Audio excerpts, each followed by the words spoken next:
Hola a todos, muy buenos días, muy buenas tardes, muy buenas noches, según la hora que nos vean. Soy el doctor Pablo de Robina y esta vez voy a tratar del tema 2, ética de la persona, el tema de la conciencia. Esto desde el ámbito obviamente de la ética, porque como vamos a ver, hay muchos ámbitos de ver la conciencia, entre ellos obviamente el psicológico, el social, el individual, etc. La idea de este video es poder comprender qué es eso que llamamos conciencia y poder entonces aterrizar con elementos prácticos la conciencia. Comencemos entonces con la presentación. Como decíamos, la conciencia es ese proceso, o más que proceso, es ese conocimiento que tiene uno de sí mismo y de su entorno. Eso es ser consciente. Ahora, desde el ámbito moral tendrá su acepción, desde el ámbito psicológico la suya, y vamos a ir aterrizando. Pero lo primero que quiero que quede muy claro es, conciencia es conocimiento que uno tiene de sí mismo y de su entorno. Ahora bien, como decíamos, hay al menos 6 tipos de conciencia. Hay autores que dicen que más, hay autores que dicen que menos. Nosotros trabajaremos con 6. Primero, la parte de la conciencia individual. Aquí nos quitamos del entorno y es, ¿qué tan consciente soy de mí mismo? ¿Me conozco? ¿Sé quién soy? ¿Me trabajo a mí? Luego entra el entorno, lo social, los demás. Los conozco, sé quiénes son, sé con quién estoy trabajando, con quién comparto clase. Y eso es ser consciente. No sé a ustedes si les ha pasado, a mí me ha pasado muchas veces en el aula presencial, que de repente digo, falta el alumno que está en el asiento de la fila 3 de la columna 4, por así decirlo, para poner referencias, ¿no? Quizás no sé quién es, pero sé que falta y que ahí se sienta todas las clases. A veces sí podré decir, falta Juan, que está sentado ahí. Y muchas veces ya no es porque sepa que Juan no está en clase, sino porque siempre se sienta en ese lugar. Seguro les ha pasado que ya agarran su lugar durante todo el semestre, todo el año, y siempre se sientan ahí.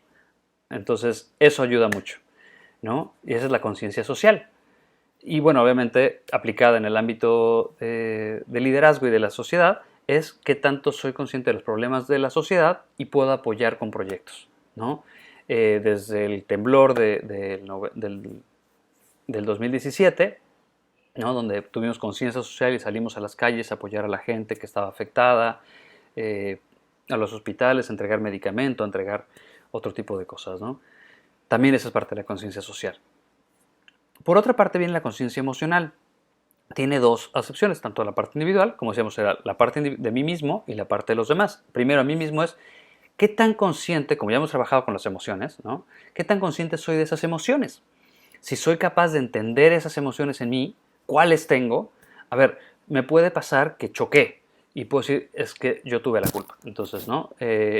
Puedo decir, híjole, estoy muy enojado por haber chocado, pero también impotente de que no pude haber hecho nada o de que no hice nada para que esto no sucediera. Y eso es parte de la emoción, reconocer mis emociones.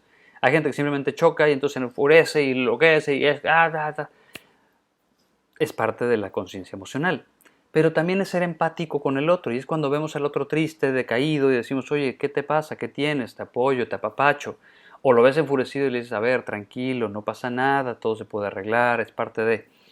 Ya iremos viendo al final de esta unidad lo que son las virtudes y cómo las virtudes nos ayudan a bajar un poquito esta parte emocional, de decir, a ver, tranquilo, lo que ya llamaremos el punto medio, ¿no? La cuestión temporal, esta tiene una percepción maravillosa. Estoy seguro que les ha pasado que tienen una clase aburridísima, ¿no? Que aunque dure 1 hora y media, digan, híjole, es que llevo como 3 horas en clase. Y también puede haber una fiesta, ¿no? Para poner el contraejemplo, que digan, está padrísima, me la estoy pasando increíble, está genial. Y dicen, pero apenas llevo 1 hora, ven el reloj y no, llevan 5 horas en fiesta, porque están pasándola muy bien. Esa es la conciencia del tiempo. El tiempo es interno.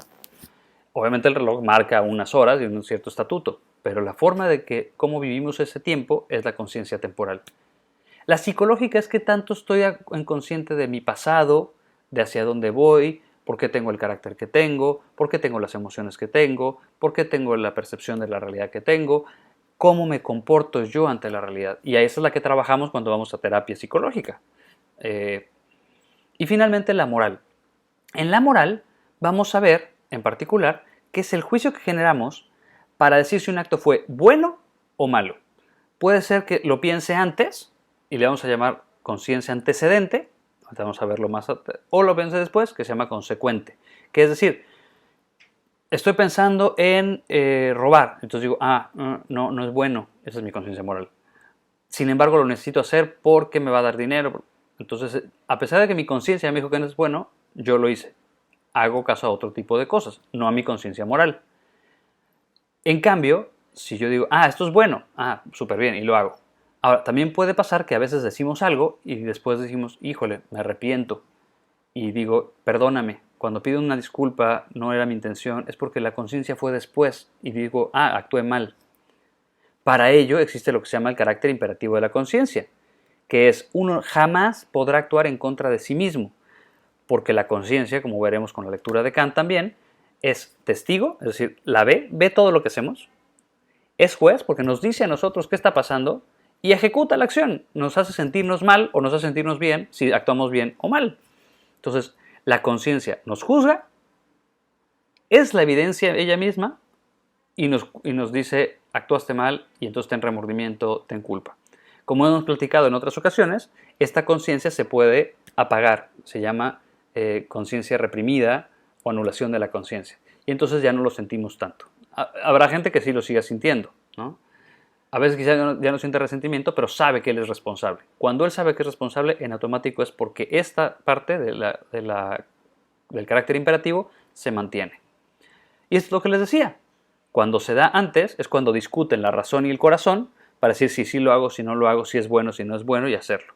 Y la consecuente es cuando ya hice la acción y entonces tengo una carga detrás que me pesa y digo, híjole, la hice mal, la cagué, ¿no? En pocas palabras, en palabras más vulgares, y ahora tengo que habérmelas con ello. ¿Cómo lo resuelvo? ¿Cómo lo sano esa pena, ¿no? esa herida que estoy dejando? Si se fijan en la imagen es clarísimo.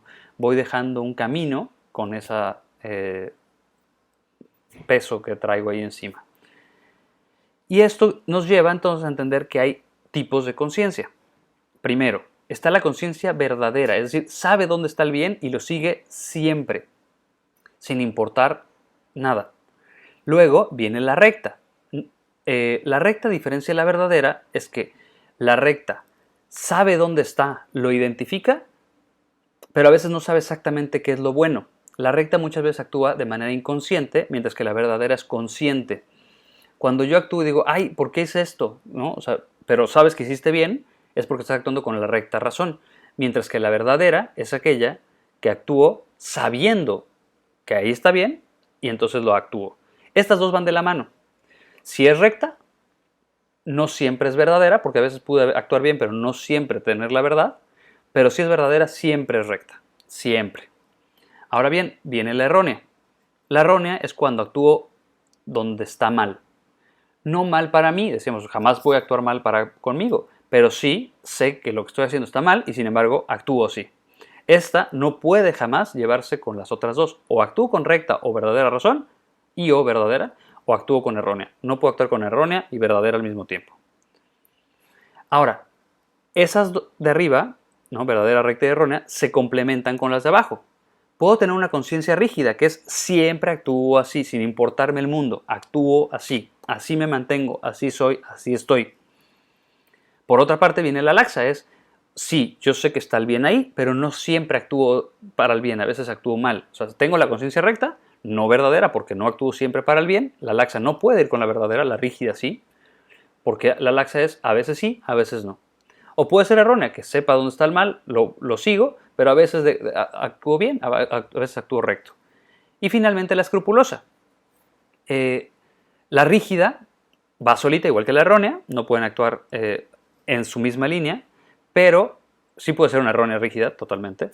Lo que no puede ser es errónea recta o errónea verdadera. Lo mismo pasa con la rígida. La rígida no puede ir con la laxa o con la escrupulosa. La rígida es siempre igual. En cambio, la laxa y la escrupulosa sí pueden ir juntas. ¿Por qué? Porque la escrupulosa es pensar, pensar, pensar, pensar antes de actuar. A veces, y ese es el gran problema de la conciencia escrupulosa, es que nos llevan a la no acción, que también es una acción, es dejar de actuar. Pero ese dejar de actuar implica también que puede ocasionar un daño por no actuar. Y eso es lo que hace la conciencia escrupulosa.